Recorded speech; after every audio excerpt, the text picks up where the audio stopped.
এখন আছি মেহেন্দিতে। কার মেহেন্দিতে? এটা হচ্ছে আমার খুব ক্লোজ একটা বান্ধবী, যার বিয়েতে আমরা এসেছি। তো এই যে দেখো পাত্রীকে তো দেখতেই পেলে। আর এটা হচ্ছে ওর পিসি, যাকে আমি মেহেন্দি লাগিয়ে দিচ্ছিলাম। তারপর মেহেন্দিতে যা হয় আর কি, নাচ গান আনন্দ মজা করে বাড়ি ফিরলাম। এটা হচ্ছে পরের দিনের গায়ে হলুদের ফাংশন। তো সেখানেই আমরা যাই সাজুগুজু করে। এটা হচ্ছে ওর লোকেশন, যেখানে ওর বিয়ে হবে। এখনো অবধি দেখো ডেকোরেশন চলছে। আর এই যে ও বসে গেছে নান্দি মুখে। তো এই সব রিচুয়ালস চলছিল, আর আমরা এই ফাঁকে বসে বসে ফটো তুলছিলাম।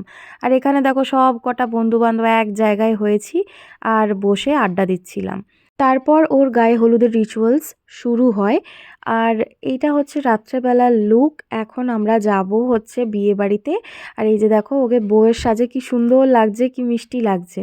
তো যাই হোক, ততক্ষণে আমরা ফটো ভিডিও স্ন্যাক্স স্টল যেগুলো ছিল সেখানে অল্প স্বল্প একটু খাওয়া দাওয়া হলো। আর বিয়ে বাড়িতে মানুষ খেতে যায়, বাট আমি যাই সাজুগুজু করতে। মানে বিয়ে বাড়ি শুনলেই আমার খুব এক্সাইটেড লাগে যে আমি কি সাজবো। আমার মতো কে কে আছো অবশ্যই কমেন্টে জানিও কিন্তু। আর এইদিকে বর আমার সেবা দিচ্ছিল জল খাইয়ে। যাই হোক, ফাইনালি বিয়েটা হয়ে গেল। আর সিঁদুর পরে কি মিষ্টি লাগছে দেখো।